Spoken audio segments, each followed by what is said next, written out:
Hey students, it's Dr. Quinn here. I am going over week 5 in our English 111 Nova online course with you.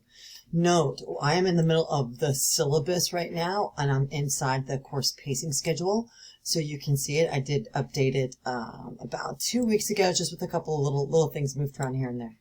We are now right within Module 3. At the end of last week, you just did a little self-check, which wasn't graded, and you worked on your social annotation. Which I should be able to tackle and give you some feedback on this coming week.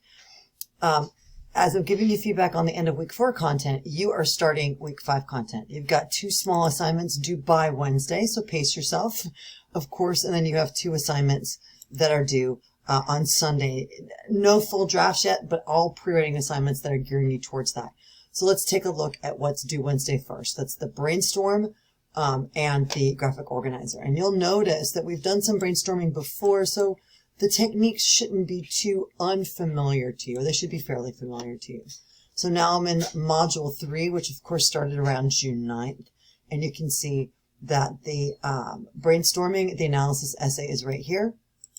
And we've got, let's go back to the syllabus. The next quiz is the quoting and paraphrasing quiz. So I just want to make sure, quoting and paraphrasing, I want to make sure that your content is in the appropriate order, just to make it a little bit easier for you to find things. You can certainly see the due dates that are attached, and so it's going to make things a little bit easier for your navigation as well. Let me just move some of it around. There we go. So now it's all set up.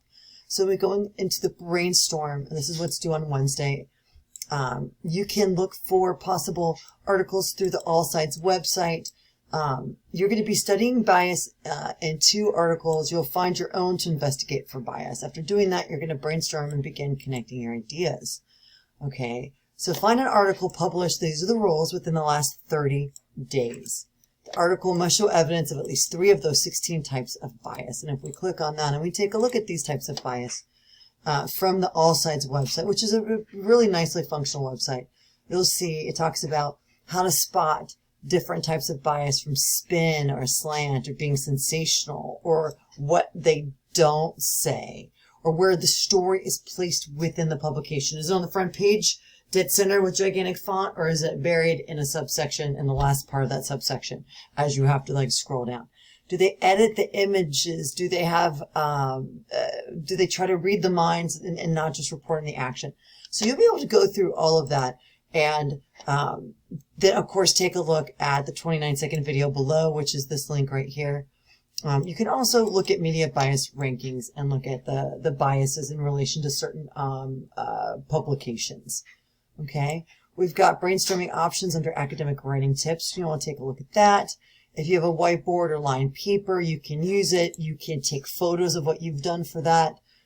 You can type out your brainstorming as well. When you create this document, make sure to identify the article, the authors, if there's more than one, identify them, the publication title and date. This is going to be important for documentation later. Okay? Make sure to note the article's rating and what types of bias you found in it. Submit it as a file upload. Or you can submit as a Canvas Studio where,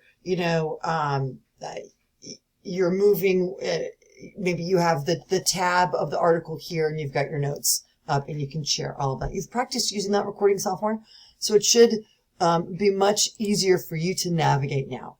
You've got the quoting and paraphrasing quiz. It's a one-time take it and knock it out.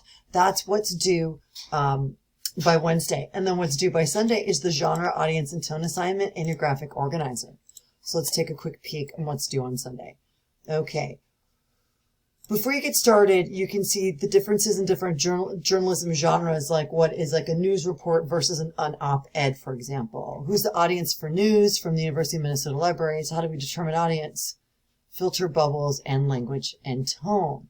So you're going to write analytical paragraphs, just 2 about the article you've chosen. So you're not writing an entire essay right now. You're just practicing with these concepts to make sure that you've got them under your belt. So that is something that you'll submit as a file upload. And I want to really encourage, and I'm going to change this right now, that I'm going to restrict these file uploads to doc and docx files. Let's see. And then you can also do a media recording. Or no, actually in this assignment, we're not doing media recording. So I want these 2 paragraphs to be in Word documents. And then the next assignment is another pre-writing activity. And by the way, you could always submit these early. You don't have to submit them on Sunday night. You can knock them out early and enjoy the next weekend. You can make a copy in Google Docs. This is a Google Doc where you could go in, and then when you're done writing this, to submit this as a Word document, go to File, and then Download, and then you download as, let me show you this, hang on. After you've worked on your graphic organizer, you'll go to File, Download as a Microsoft Word document, and that document is what you post. Because there's a lot of dynamic tools inside Word that I don't think is in Google Docs that you can use. Let's see, you'll write a thesis statement that presents a claim about the 3 types of bias that you've found, and if you have questions on thesis, you could certainly reach out and let me know. You want to have topic sentences for your main ideas. This is basically helping you create an outline for the essay to come. So those are the main assignments for the week, and if you have any questions, don't hesitate to reach out and to let me know. I look forward to chatting with you and seeing what you put together and what articles you choose over the next couple of days.